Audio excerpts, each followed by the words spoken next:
انذار ہی دراصل نبوت کا، رسالت کا نقطۂ آغاز ہوتا ہے، سٹارٹنگ پوائنٹ ہوتا ہے۔ ہم پڑھیں گے 29ویں پارے میں جو شروع کی وحی تھی، یا ایھا المدثر، اے اوڑھ لپیٹ کر لیٹنے والے، قم وانذر، آپ کھڑے ہو جائیے، فانذر، اور بس خبردار کر دیجئے۔ پھر ہم نے سورہ شعراء میں پڑھا تھا وانذر عشیرتک الاقربین، آپ خبردار کر دیجئے اپنے قریبی رشتہ داروں کو۔ ابھی جو خبردار کرنا ہے یہ بھی ایک سمجھیں کہ سلیکشن کا پروسیس ہے۔ کس کو ہدایت ملے گی، اس کا سلیکشن ہوتا ہے نا۔ کوئی اندھیر نگری چوپٹ راج تو نہیں ہے، کسی اندھے کی باٹ تو نہیں ہے کہ ڈیزرونگ ان ڈیزرونگ سب کے ہاتھ میں ہدایت پکڑا دی جائے، کوئی سنبھال سکے نہ سنبھال سکے، طلبگار ہو نہ طلبگار ہو، سب کو بس دے دی جائے اٹھا کر۔ ہم کہتے ہیں نا مال مفت دل بے رحم، مفت میں بانٹ دو چیز کو تو لوگ ضائع کرتے ہیں۔ تو یوں سمجھیں کہ یہ جو وحی کا نزول ہے اور رسول کا آنا ہوتا تھا اور ان کا جو طریقہ تعلیم ہوتا تھا، وہ ایک سلیکشن پروسیس لگتا ہے۔ ایسے چھلنیاں فٹ ہوتی چلی جاتی تھیں کہ جو چھن چھن کے نکلتا جائے، جو خالص ہوگا اسی کو پھر ہدایت دی جائے گی تاکہ استعمال کرے، فائدہ حاصل کرے۔ تو یہ انذار بھی یوں سمجھے کہ ایک سلیکشن پروسیس ہے۔ انسان کی فطرت کا امتحان شروع ہو جاتا ہے۔ کسی کو اگر خبردار کیا جائے، وارن کیا جائے، تو وارن اسی پر کیا جائے گا نا جب کوئی خرابی ہے یا کمزوری ہے یا وہ غلطی کر رہا ہے، اسی کو وارن کیا جاتا ہے۔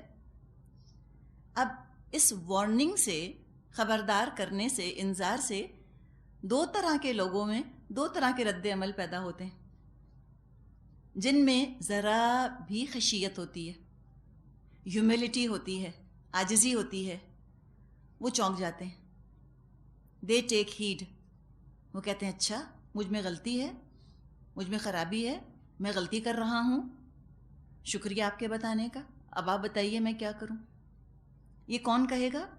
جس میں عاجزی ہوگی، جو اقرار کر رہا ہے کہ ہاں مجھ سے غلطی ہو سکتی ہے، میں پرفیکٹ ہیومن بینگ نہیں ہوں،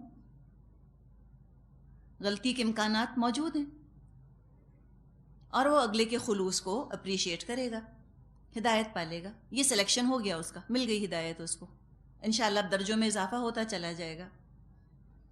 ایک رد عمل جو ہو سکتا ہے اگر آپ کسی کو وارن کریں کہ وہ انتہائی ناراض ہو جائیں، یہ وہ لوگ ہیں جن میں تکبر ہے، سیلف اوپینینیٹڈ، اپنے آپ کو اعلیٰ عرفہ مبرہ منزہ سمجھنے والے لوگ، کہ ان سے کہیں کہ یہ آپ غلطی کر رہے ہیں تو ان سے برداشت نہیں ہوتا کہ کوئی ان کے لائف سٹائل پر اعتراض کرنے کی ہمت تو کرے۔ ہاؤ ڈیئر یو، وہ کہتے ہیں تمہاری مجال کیسے ہوئی کہ تم نے مجھ پر انگلی اٹھائی۔ اور یہ عام طور پہ مترفین ہوتے ہیں جن کو اللہ نے بہت کچھ دیا ہوتا ہے۔ اب موضوع سے تھوڑی سی بات شاید ہٹتی بھی لگے، لیکن یہ چونکہ اتنی چیز سامنے آ رہی ہے تو ایک واقعہ آپ کے ساتھ شیئر کرنا ہے۔ پچھلے دنوں ایک خاتون نے یہ واقعہ سنایا کہ وہ کہیں گئیں اور وہاں پر انہوں نے ایک لڑکی کو دیکھا، بہت بھیڑ تھی، بیچ بازار میں تھی، اور کپڑے اس کے بہت زیادہ ایسے تھے جس میں سے اس کا جسم جھلک رہا تھا اور اس کا پیٹ وغیرہ بھی کچھ نظر آ رہا تھا۔ ان خاتون نے ایک پرچہ لکھ کر اس کو دے دیا کہ دیکھیں اس طرح سے آپ کا جسم یوں جھلک رہا ہے، لوگ دیکھ رہے ہیں۔ تو جیسے اس بچی نے اس کو پڑھا، اس نے فوراً دوپٹہ اپنا کھول کے پورا اپنے اوپر لپیٹ لیا۔ تو دیکھیں سنی نا، اس نے بات مان لی۔ اب شاید ان کی حوصلہ افزائی ہو گئی ہوگی، انہوں نے کہا واہ یہ تو بہت اچھا ہے۔ پھر کیا ہوا، کہیں ایک اور خاتون نظر آئیں، بڑی عمر کی تھیں، ان کا کافی کچھ نظر آ رہا تھا۔ تو انہوں نے جا کے بہت ہی آرام سے پولائٹلی ان سے کہا کہ دیکھیں مطلب اس طرح آپ کا جسم جھلک رہا ہے، اتنے لوگ ہیں جو کہ دیکھ رہے ہیں۔ اتنا کہتی ہیں وہ خاتون خفا ہوئی کہ ہاؤ ڈیئر یو، انہوں نے کہا اٹس مائی ٹمی، انہوں نے کہا یہ میرا پیٹ ہے، آپ کو اس سے کیا کہ چھپے یا نظر آئے۔ ہاؤ ڈیئر یو، انہوں نے کہا آپ کی مجال کیسے ہوئی کہ آپ نے مجھ سے ایسی بات کہی۔ تو یہ آپ کو واقعات اس لیے سنائے جا رہے ہیں کہ آپ کی آنکھوں میں تارے نہ چمکنے لگ جائیں کہ واہ واہ اب تو ہم جائیں گے انتظار کرنے اور ایسے ہمارا استقبال ہوگا، لوگ کہیں گے آئیے آئیے تشریف لائیے۔ یہ نہیں ہوگا۔ اسی دعوت کی وجہ سے کوئی آپ کو سر آنکھوں پر بٹھائے گا اور کوئی آپ کو دھتکار دے گا. دونوں کے لیے تیار رہیے. نہ کہیں کسی کے سر پر بٹھانے سے اپنے آپ سے مروب ہو جائیے کہ واہ کیا میں باعزت ہو گئی ہوں، کتنی اچھی، اور نہ کسی کے دھتکارنے سے یہ سمجھیں کہ میں کتنی گھٹیا ہو گئی ہوں. بس اپنے آپ کو اللہ کی نظر سے دیکھیے. اللہ کی راہ میں انسان نکلتا ہے، کہیں شدت کی بے عزتی ہوتی ہے، ایسی باتیں لوگ سناتے ہیں کہ 14 طبق ہمارے روشن ہو جائیں، اور کہیں اتنی عزت لوگ دیتے ہیں کہ اپنے اوپر انسان اترانا شروع کر دے. تو ان دونوں چیزوں سے بچنے کی ضرورت ہے. یہ دونوں صورتحال جو ہے وہ مبلغ کی زندگی میں آتی ہے. تو اپنے آپ کو تھوڑا سا اس سے اٹھانے کی ضرورت ہے. دیکھیں الفاظ تو کتنے پیارے ہیں نا، رائم کرتے ہوئے. تعریف سے بے نیاز ہو جاؤ، تنقید سے بے نیاز ہو جاؤ. کہیں واہ کیا اچھا شعر کہا. تو سننے میں تو بہت پیارا، تعریف سے بے نیاز، تنقید سے بے نیاز. لیکن جب ریئل لائف سے صورتحال سامنے آتی ہے تو بے نیاز ہونے میں وقت لگتا ہے. پہلے تو شوق میں چلا جاتا ہے انسان. اس لیے کہ کہتے ہیں مجھے کہہ رہے ہیں، مجھے. ہم کہتے ہیں میں تو وہ لاڈلی تھی، میں تو کسی کی بات کبھی نہیں سنتی تھی، مجھے ڈانٹ رہے ہیں اس طرح سے. جی ہاں، ڈانٹیں تو پڑیں گی پھر آپ کو. تو دونوں چیزوں کے لیے تیار رہیں. اور منافق کی تو ایک نشانی، ریاکار کی نشانی یہ ہوتی ہے کہ تعریفیں ہوتی ہیں تو کام کرتا رہتا ہے، تنقید ہوتی ہے سب کام چھوڑ کے بیٹھ جاتا ہے، کہتے ہیں اب نہیں کریں گے. تو انذار تو کرنا ہے آپ کو. جب اب انذار کرنے نکلیں گی آپ کو ابو بکر جیسے لوگ بھی ملیں گے. جیسے سے کیا مطلب؟ ایگزیکٹلی ویسے نہیں، مرادے اس رویے والے. اور آپ کو ابو جہل جیسے لوگ بھی ملیں گے. دونوں ہی ملیں گے. کوئی آپ کو پھولوں کی سیج پر بٹھانا چاہے گا، کوئی آپ کو کانٹوں کی سیج پہ لٹانا چاہے گا. تو دونوں کے لیے تیار رہیں ذہنی طور پہ. لیکن پھر بھی آپ تیار ہو نہیں سکتی جب تک آپ ڈانٹ نہیں کھائیں گی جا کر. تب آپ کو پتہ چلے گا کہ کیا ہوتی ہے وہ ڈانٹ، اور کتنی تلخ اور کتنی کڑوی ہوتی ہیں باتیں جو لوگ سناتے ہیں. تو رسولوں کو بھی سننی پڑی باتیں. تو بعد میں چلو جب آنسو پوچھ لیتا ہے انسان، دل دھڑکنا بند ہوتا ہے اس کا. پہلے تو رنگ ہی فق ہو جاتا ہے نا انسان کا، بالکل بلینک سا ہو جاتا ہے. کہتے ہیں کہا کیا انہوں نے، پہلے تو سمجھ ہی نہیں آتا کہ کیا کہہ کر چلے گئے ہیں یہ. جب وہ باتیں یاد آتی ہیں، رجسٹر ہوتی ہیں، تو پھر ایک ریئیکشن پیدا ہوتا ہے. اب اس وقت یہ مت سوچیں کہ مجھے یہ کہہ دینا چاہیے تھا، مجھ کو تو یہ کہہ دینا چاہیے تھا. نہیں، آپ کو کچھ نہیں کہنا چاہیے تھا. رسولوں کا طریقہ کیا تھا دعوت کا؟ یاد ہے آپ کو؟ کتنی خوبصورت آیت تھی سورہ حمیمہ سجدہ کی. ادفع باللتی ہی احسن السیئہ. آپ نے کہا ہاں بالکل بالکل، برائی کو جو ہے وہ ہم بھلائی سے دور کریں گے. تو بھلائی کیا ہے؟ حماقت کے جواب میں خاموش ہو جانا، یہی تو بھلائی ہے. بولنے دیں ان کو. تو یہ آسان کام نہیں، یہ کرنا تو ہوگا. تو جو سیلف اوپینینیٹڈ ہوں گے، مغرور ہوں گے، وہ بالکل برداشت نہیں کر سکیں گے کہ کوئی ان کے بارے میں ذرا سی بات کرے، ذرا سا ان کو وارن کریں تو صحیح. پھر دیکھیں کیسے بھڑکتے ہیں وہ. وجہ صرف کیا ہوتی ہے؟ دنیاوی طور پہ کامیاب. یہ انداز آپ کو صرف پڑھے لکھے پیسے والے ایلیٹس کا ملے گا. وہ ہوتے ہیں انتہائی مغرور. مترفین وہی ہیں، وہی ہے ملا، معاشرے کے لیڈر.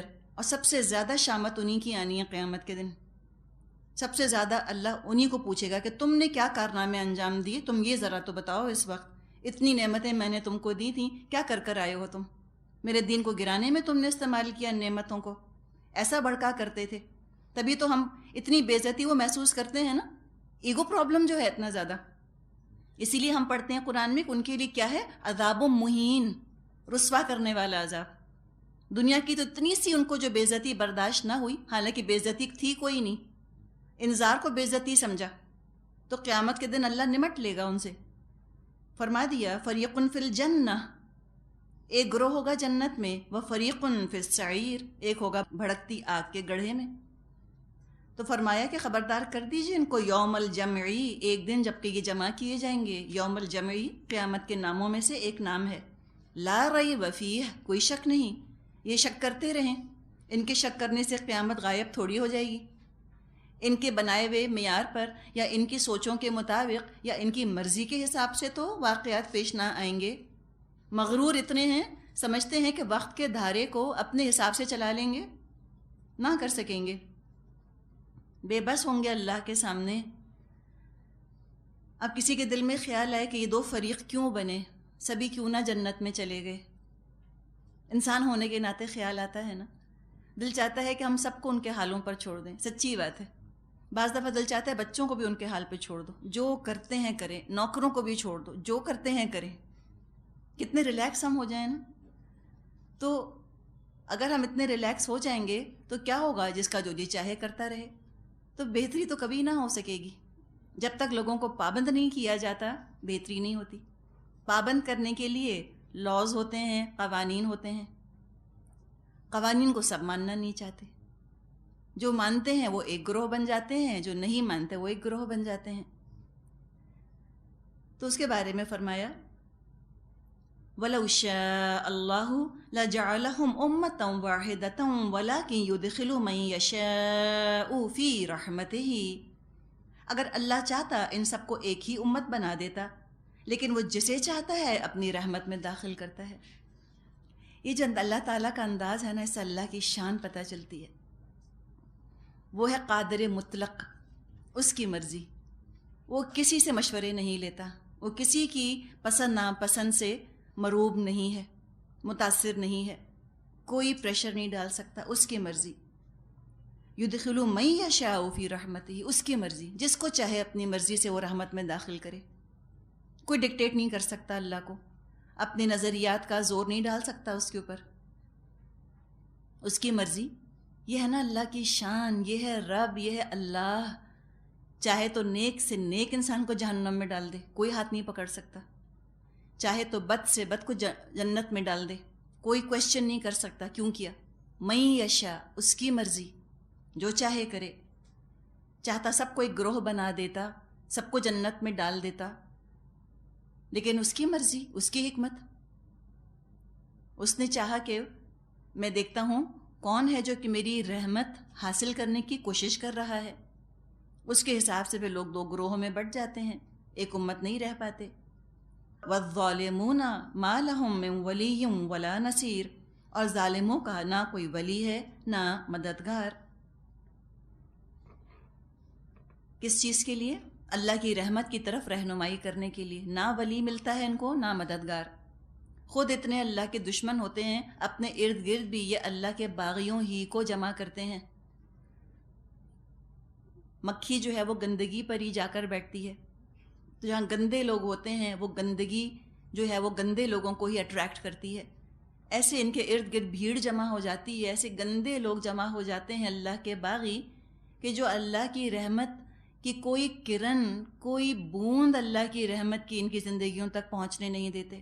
بالکل محروم، اندھیروں میں بھٹکنے والے. ظلمات بعضها فوق بعض، اندھیروں پر اندھیرے ہیں. کبھی اگر ضمیر ان کو تھوڑے سا کچوکا دیتا بھی ہے، کوئی دل کے اندر ہدایت کی طلب اگر پیدا ہوتی بھی ہے، برے ساتھی سب تھپک تھپک کے سلا دیتے ہیں، کہتے ہیں ڈونٹ وری، بی ہیپی، فکر نہیں کرو. اللہ جو ہے وہ پیٹی نہیں ہے، اللہ نہیں پکڑے گا چھوٹی چھوٹی باتوں پر. Just be a good human being, بس اچھے انسان بنو، دل مت دکھاؤ، ناچو گاؤ، کھاؤ پیو، مزے کرو. یہ کیا ساری جو فیٹشز بنائے ہوئے ہیں، یہ حجاب اور نقاب اور نماز اور روزہ، رہنے دو. تو یہ ہیں ظالم. کیسے بھٹکا دیا، کیسے انجام جو ہے وہ برباد کرا دیا اپنے دوستوں کا انہوں نے. ام اتخذوا من دونہ اولیاء، کیا یہ ایسے نادان ہیں انہوں نے اسے چھوڑ کر دوسرے ولی بنا لیے. کتنا شکوہ ہے نا. اللہ اتنا رحمان، اتنا رحیم. تم ایک مٹھی بھر خواب تھے، تمہارے لیے جنت جیسی چیز سجا دی. جنت عدن کے بارے میں آتا ہے اللہ نے اپنے ہاتھوں سے بنائی ہے جنت عدن. اتنا تمہارے لیے عرش پہ اعلیٰ مقام بنایا، تم اللہ کو دوست نہیں بناتے اور تم شیطان کے پیچھے چل پڑے ہو. شکوہ کیا ہے نا اللہ تعالیٰ نے کہ تم اللہ کو چھوڑ کر شیطان کو دوست بناتے ہو، حالانکہ وہ تمہارا دشمن ہے. اللہ کو چھوڑ دیا، پتہ نہیں کس کے پیچھے چل پڑے، کس کی دام الفت میں گرفتار ہو گئے. فاللہ هو الولی، ولی تو اللہ ہی ہے، اللہ ہے ولی. وہو یحیی الموتى، وہی مردوں کو زندہ کرتا ہے. وہو علی کل شیء قدیر، اور وہ ہر چیز پر قادر ہے. اللہ مردوں کو زندہ کرے گا، اللہ ہر چیز پر قادر ہے. اللہ کو ولی بناؤ. اللہ نعوذ باللہ کو سیڈس نہیں کہ وہ انسانوں کو دکھ تکلیفیں پہنچا کر خوش ہو. اگر اللہ یہ چاہتا کہ لوگ گمراہ ہو جائیں یا گمراہ رہیں تو اللہ تعالیٰ نہ نبی بھیجتا، نہ کتابیں بھیجتا، نہ فطرت کے اندر فسق اور فجور اور تقوی کی پہچان وہ ودیت فرماتا۔ اس نے دونوں ہاتھوں سے بنایا ہے انسان کو۔ کون سا مالک ہے جو اپنے ماسٹر پیس کو خود تباہ کرنا چاہے؟ ہو نہیں سکتا۔ صرف اس صورت میں یہ ممکن ہے کہ جب وہ چیز خود بالکل بگڑ کر رہ جائے، خراب ہو جائے، ڈسٹارٹ ہو جائے۔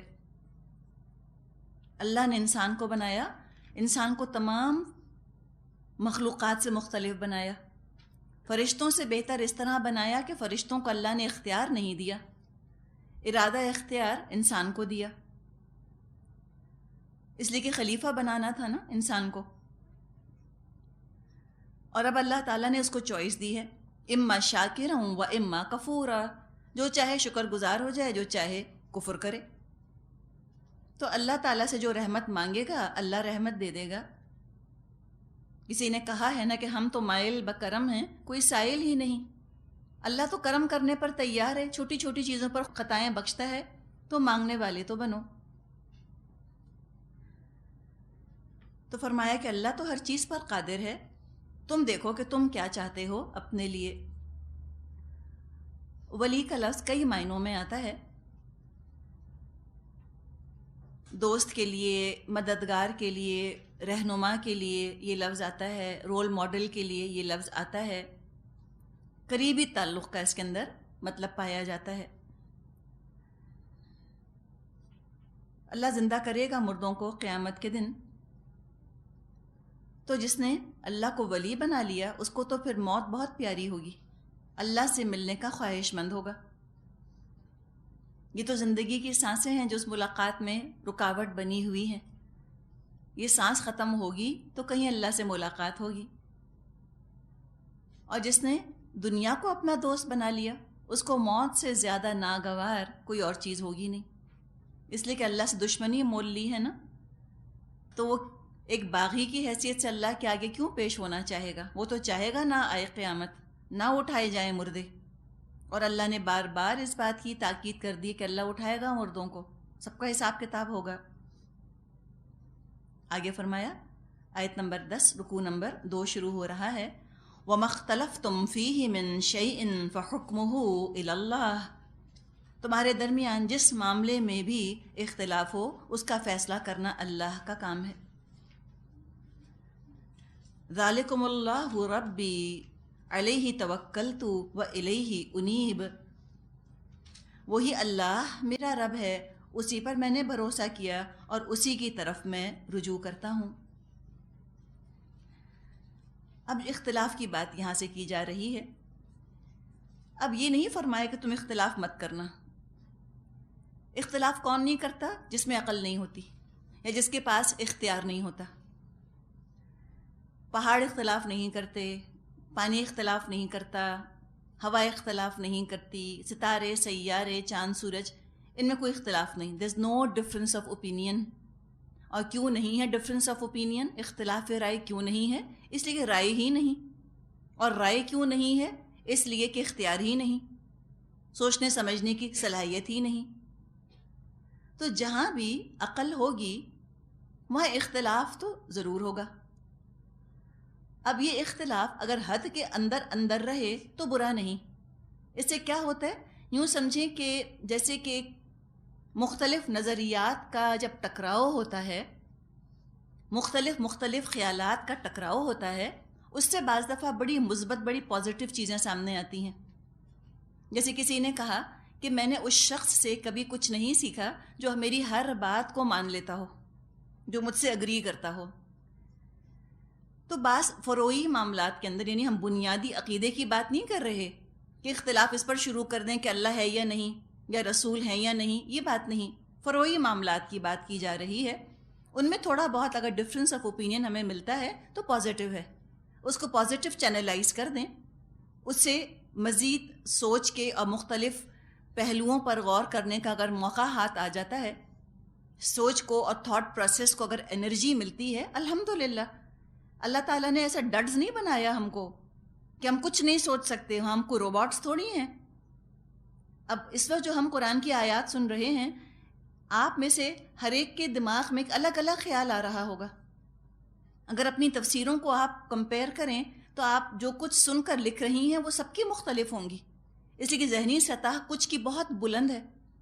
جن کی ذہنی سطح بہت بلند ہے وہ اور ہی طرح سے کچھ سوچ رہے ہوں گے. جن کی ذہنی سطح کم ہے ہو سکتا ہے وہ کچھ بھی نہ سوچ رہے ہوں. تو یہ دو لوگ بالکل مختلف چیزیں سوچتے ہیں. ڈفرینس تو ہوتا ہے، ڈفرینٹ ہوتی ہیں چیزیں، تو اس میں کوئی حرج نہیں، ڈفرینٹ ہونے میں کوئی حرج نہیں.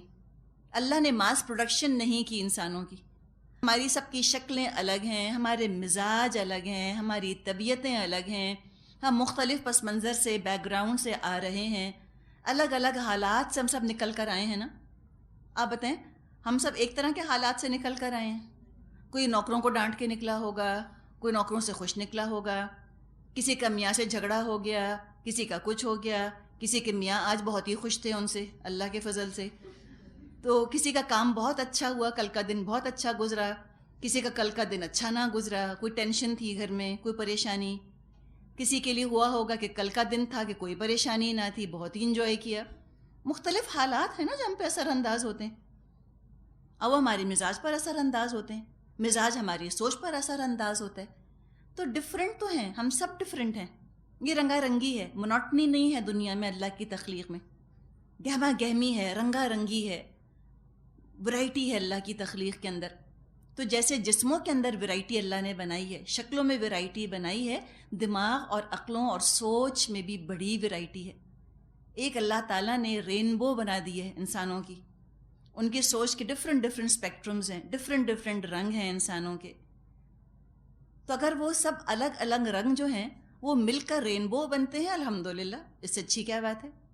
امید اور پازیٹیو چیز بنتی ہے، امید کی کرن. لیکن وہ رنگ ایک دوسرے کو مٹانے کے لیے سربرے پیکار ہو جائیں، ڈفرینٹ نہ رہیں، اب ڈفرینسز شروع ہو جائیں، مختلف کے بجائے اختلاف شروع ہو جائے، اب وہ ہر چیز گٹ مٹ ہو جاتی ہے. رینبو میں آپ دیکھیں سب رنگ کیسے خوبصورت اپنی اپنی جگہ ہوتے ہیں نا، اتنی پیاری لگتی ہے رینبو. اب لال رنگ چاہے کہ پیلے پر حاوی آ جاؤں، اور پیلا رنگ چاہے کہ میں تو نیلے کو مٹا ڈالوں، میں مسلط ہو جاؤں اس کے اوپر، تو کیا ہوگا؟ اور رینبو کیا ہوگی؟ سمجھ بن جائے گا نا، ایک رنگ گندا سا ایک رنگ کوئی ہو جائے گا جو اچھا بھی نہیں لگے گا. تو ڈفرینٹ ہونا خوبصورتی پیدا کرتا ہے. ڈفرینسز بغیم بینہم، یہ پھر بدنما اور بدصورتی پیدا کرتے ہیں. تو اللہ تعالیٰ نے عقل دی ہے، اللہ نے ہمیں اپنی رائے بنانے کی آزادی دی ہے. بڑا اختیار ہے جو اللہ نے انسان کو دیا ہے، اتھارٹی ہے انسان کے پاس. تو اختیار کو لاپرواہی سے استعمال نہیں کرنا چاہیے، نتائج کو، انجام کو سامنے رکھے بغیر اس اختیار کو استعمال نہیں کرنا چاہیے. اتھارٹی ہے، اتھارٹی کو رسپانسبلٹی کے ساتھ اور گائیڈنس کے ساتھ استعمال کرنے کی ضرورت ہے. خلوص کے ساتھ اختلافات کو ریزالو اگر کرنے کی انسان کوشش کرے تو اس کا طریقہ بتا دیا کہ فَحُکْمُهُ إِلَى اللَّهِ، تم اللہ کی طرف لوٹا دو معاملے کو. تم اللہ کی آیات، اللہ کی تعلیمات، احکامات کی روشنی میں دیکھ لو کہ بھئی اگر تمہارا کوئی ڈفرینس آف اوپینین ہو گیا ہے جس میں کہ کلیش ہو رہا ہے، اختلاف بڑھ رہا ہے، تو تم رجوع کرو اللہ کی طرف. اور عاجزی تم میں ہوگی، اپنی غلطی مان لو گے، اور عاجزی ہوگی تو تمہاری رائے صحیح نکلی، تکبر کا شکار نہ ہوگے. تو کیسے پتہ چلے کس کی بات ٹھیک کس کی بات غلط؟ پتہ چلا کہ اللہ سے تم رجوع کرو. جس کی بات قرآن حدیث سے ویریفائی ہو جائے وہ حق پر ہے، جس بات کا ثبوت نہ ملے اس کی بات غلط ہے. ہم پڑھ آئے ہیں سورہ نساء میں فَإِن تَنَازَعْتُمْ فِي شَيْءٍ فَرُدُّوهُ إِلَى اللَّهِ وَالرَّسُولِ. اگر تمہارے درمیان کسی معاملے میں تنازع ہو جائے تو اللہ اور رسول کی طرف پھیر دو. سیدھی بات ہے. اللہ کا فیصلہ نافذ کرو، جو فیصلہ نہ مانے گا اللہ کا وہی تو پھر کافر ہے. اور اس کے لیے ایٹیٹیوڈ کیا ہونا چاہیے وہ بڑی خوبصورتی سے بتا دیا. ذالکم اللہ ربی، یہ ہے اللہ میرا رب. اللہ کی بات غلط نہیں ہو سکتی. علیہ توکلت، اسی پر تو میں نے بھروسہ کیا، اس کی مدد پر، اس کی رہنمائی پر، اس کی حفاظت، اس کے فیصلے پر میرا اعتماد ہے۔ ریلائنس ہے، ٹرسٹ ہے، ڈپینڈنس ہے، کانفیڈنس ہے، وہ سب اللہ کے اوپر ہے۔ اللہ مجھے نہیں بھٹکائے گا، پکا یقین، خلوص کا رشتہ رب کے ساتھ۔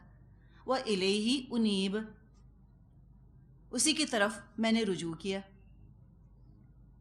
زندگی کے ہر معاملے میں، دکھ میں، سکھ میں، مشکل تکلیف پریشانی میں کس طرح بیہیو کروں، میرا رویہ کیسا ہونا چاہیے، میں اللہ کی طرف رجوع کروں، اس کی رضامندی، اس کی ہدایت چاہتے ہوئے کام کروں۔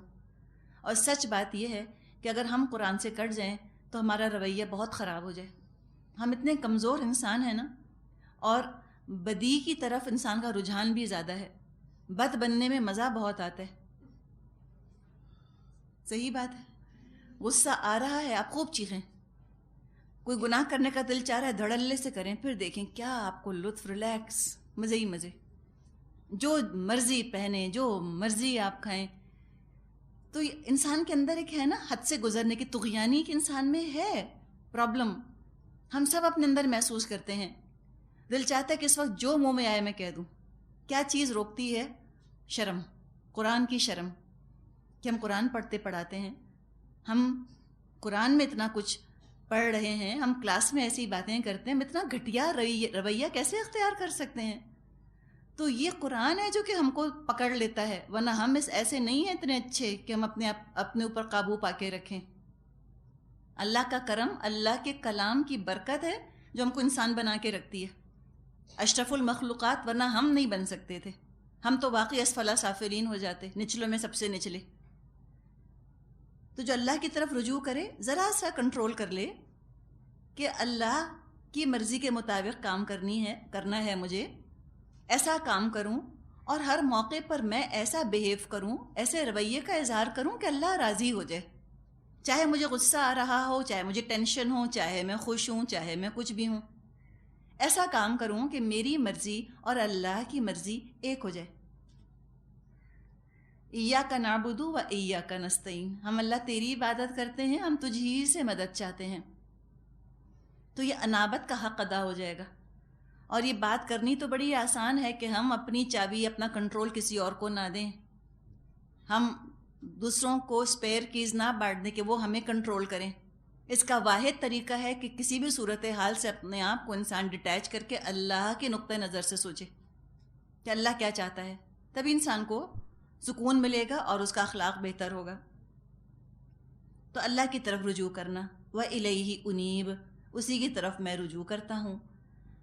کیا شان ہے رب کی، فاطر السماوات والارض، آسمانوں اور زمین کا بنانے والا، یعنی آسمان اور زمین ایک جوڑا، جعل لکم من انفسکم ازواجا، اور جس نے تمہاری اپنی جنس سے تمہارے جوڑے پیدا کیے، انسانوں میں بھی جوڑے، ومن الانعام ازواجا، اور اسی طرح جانوروں میں بھی اس نے جوڑے بنائے، سب کے جوڑے ہیں۔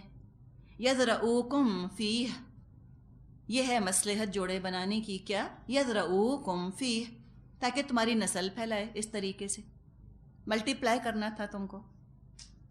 تو جس چیز کی نسل کو بڑھانا ہوتا ہے، تعداد کو بڑھانا ہوتا ہے، 1 سے 2، 2 سے 4، 4 سے 8 کرنے ہوتے ہیں، ان کا جوڑا بنا دیا جاتا ہے۔ لیکن اللہ تو بہت سارے نہیں ہوتے، تو جب اللہ کو ملٹی پلائی نہیں ہونا، اللہ کی تعداد نہیں بڑھنی، اور تعداد کیوں بڑھائی جاتی ہے؟ اس لیے کہ کمزوری ہوتی ہے کسی کے اندر، اس کمزوری کو تعداد سے پورا کیا جاتا ہے۔ انسان بڈھے ہو جاتے ہیں، اعصاب جواب دے جاتے ہیں، موت آ جاتی ہے، بیمار ہو جاتے ہیں، ایک انسان ہوتا دنیا کا انتظام نہ سنبھال سکتا، تو بہت سارے انسانوں کی ضرورت ہے، نسل در نسل آتے جائیں، اس لیے کہ مرتے جاتے ہیں، دنیا میں جگہ چھوڑتے جاتے ہیں، اور نسل پیدا ہوتی ہے، اس جگہ کو بھرتی ہے۔ یہ انسانی کمزوریاں ہیں، لہٰذا تعداد کی ضرورت ہے، بہت سارے ہونے چاہیے۔ اللہ میں کوئی ایسی کمزوری نہیں، نہ اللہ کو موت آئے گی۔ توکل علی الحی الذی لا یموت، توکل کرو اس ہستی پر جس کو موت نہیں آنی۔